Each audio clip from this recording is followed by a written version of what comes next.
Praise the Lord. ஆண்டவருடைய நாமம் மகிமைப்படுவதாக. ஆண்டவருக்கு எல்லா கனமும் புகழும் மாட்சியும் உண்டாகட்டும். கர்த்தர் நம்மை இந்த நாள் வரைந்தும் நடத்தி செல்கிறதற்காய் நான் கர்த்தரை துதிக்கிறேன், ஆண்டவருக்கு நன்றி செலுத்துகிறேன். நன்றி பலி நிகழ்ச்சிகள் நம்ம அத்தனை பேருக்கு ஆசீர்வாதமாக நன்மையாக்கி தருகிறார். மற்றவர்களுக்கும் ஆசீர்வாதமாக இருக்க நீங்கள் அனுப்பி வையுங்கள், அது அவர்களுக்கு பிரயோஜனமாக இருக்கட்டும். கர்த்தர் நன்மைகளை ஒவ்வொருவருக்கும் கொடுப்பாராக. ஆமென். அல்லேலூயா. அந்தோனிராம் ஜட்சன் என்கிற ஒரு மனிதனை குறித்து நீங்கள் கேள்விப்பட்டிருக்கக்கூடும். பிரியமானவர்களே, அமெரிக்க தேசத்தில் பிறந்து ஆண்டவருடைய அழைப்பை கேட்டு பின்பாக அவர் இந்தியாவிலும் இலங்கையிலும் பல்வேறு நாடுகளிலும் மியான்மரிலும் பர்மாவிற்கும் அவர் ஊழியத்தை சென்று நிறைவேற்றினார். இந்த சிறந்த மனிதருடைய செயல்பாடு மிக வித்தியாசமானதாக இருந்தது.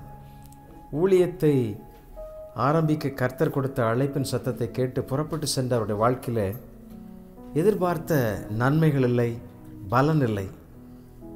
ஒன்றல்ல ரெண்டல்ல 14 ஆண்டுகள் அப்படியே பயணம் செய்து அவருடைய வாழ்வின் ஒரு இறுதி வரைக்கும் வந்துவிட்டார். எனக்கு அன்பானவர்களே, நாட்கள் போன, மாதங்கள் போயின, வருடங்கள் உருண்டோடின. ஆனால் நன்மை இல்லையே என்று சொல்லி ஒரு நாள் தனிமையாக ஒரு மலை அடிவாரத்தில் கர்த்தரை நோக்கி, ஏன் ஆண்டவரே என்று சொல்லி அப்படி அமர்ந்திருந்து ஜெபிக்க ஆரம்பித்தார். எனக்கு பிரியமானவர்களே, அந்த மாலை நேரத்தில் ஆண்டவர் அந்த மலை அடிவாரத்தில் இறங்கி வந்து அந்தோனிராம் ஜட்சனோடு பேச ஆரம்பித்தார். ஒவ்வொன்றாய் ஆண்டவர் அவருக்கு ஒரு படத்தை போல காண்பிக்க, அவருடைய கண் முன்பாக ஒரு திரை போன்று கர்த்தர் செய்த அற்புதங்கள், அதிசயங்கள், நன்மைகள் ஒவ்வொன்றாய் அவர் கணக்கிட்டு பார்க்க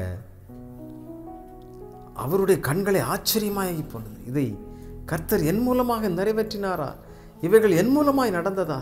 இது எப்படி சாத்தியமாயிற்று என்று அவைகளெல்லாம் எண்ணி பார்க்க அவர் கடந்து வந்த பாதைகளில் 27,000க்கும் அதிகமான ஆத்துமாக்களை அவர் ரட்சிப்பிற்குள்ளாக வழிநடத்தி இருப்பதை அவர் கணக்கெடுத்து முடித்தார். ஆண்டவர் அவரை சந்தித்த அந்த நேரத்தை தன்னுடைய நாட்குறிப்பேட்டில் அவர் எழுதி வைத்திருக்கிறார். ஆம் பிரியமானவர்களே, நாம் எவ்வளவுதான் பல வேளைகளில் பல காரியங்களை செய்து நன்மை இல்லை என்று சொல்லி சோர்ந்து போய்விடுகிறோம்.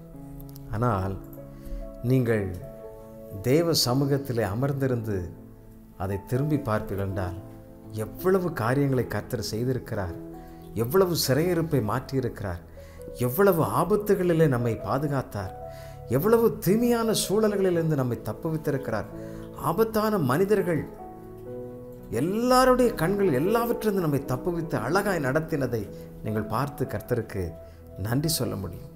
ஆம், அழைத்தவர் உண்மையுள்ளவர், சரியாய் நடத்தி செல்வார். சங்கீதக்காரன் அழகாக ஒரு வாசகத்தை எழுதுகிறதை பார்க்கிறோம். 126ஆம் சங்கீதம் 5ஆம் வசனம் இப்படி எழுதுகிறான்: கண்ணீரோடு விதைக்கிறவர்கள் கம்பீரத்தோடு அறுப்பார்கள். அள்ளி தூவும் விதையை சுமக்கிறவன் அழுது கொண்டு போகிறான், ஆனாலும் தான் அறுத்த அரிகளை சுமந்து கொண்டு கம்பீரத்தோடு திரும்ப வருவான். அல்லேலூயா. அழைத்த தேவனுடைய சத்தத்திற்கு கீழ்ப்படிந்து நீங்கள் உட்கார்ந்து பாருங்கள். உங்களை ரட்சித்த தேவனை எண்ணி பார்த்து அவருக்கு நன்றி செலுத்த நீங்கள் பழகிக் கொள்ளுங்கள். அவருடைய சமூகத்திற்கு வந்து அமர்ந்து கர்த்தருடைய குடும்ப வாழ்விலே, தனிப்பட்ட வாழ்விலே, உங்களுடைய பிஸ்னஸில் செய்த எல்லா எல்கைகளையும் நினைத்து பார்த்து கர்த்தருக்கு நன்றி செலுத்துங்கள். நன்றி மறப்பது நன்றல்ல.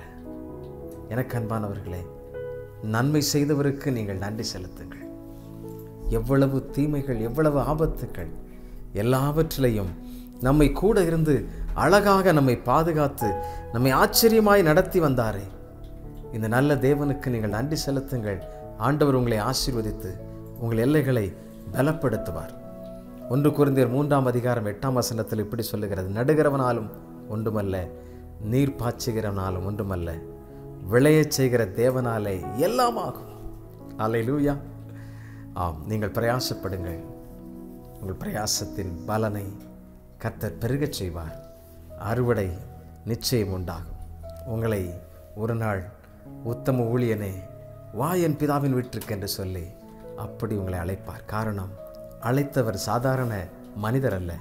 அவரை அண்ட சராசரங்களையும் படைத்தவர், உங்களை தெரிந்து கொண்டவர், தம்முடைய இரத்தத்தினால் கழுவினவர், பெயர் சொல்லி அழைத்தவர் சாமானியமான மனிதர் அல்ல. அவரை சர்வ சிருஷ்டிக்கும் எஜமான். இந்த அழைத்த தேவனை உயர்த்தி நாம் பாடலாமா? ஆண்டவரை ஸ்தோத்திரித்து அவருக்கு நன்றி செலுத்தி எண்ணி பார்த்தவரை துதிக்கலாமா? அந்த மகிமையின் தேவன் நம்மோடு கூட இருக்கிறார். எத்தனை நிந்தைகள் வந்தால் என்ன, எத்தனை சூழ்ந்தால் என்ன, அழைத்தவரே அழைத்தவரே என் ஊழியத்தின் ஆதாரமே, அழைத்தவரே அழைத்தவரே என் ஊழியத்தின் ஆதாரமே. எத்தனை நிந்தைகள், எத்தனை தேவைகள் என்னை சூழ நின்றாலும் உம்மை பார்க்கிறேன்.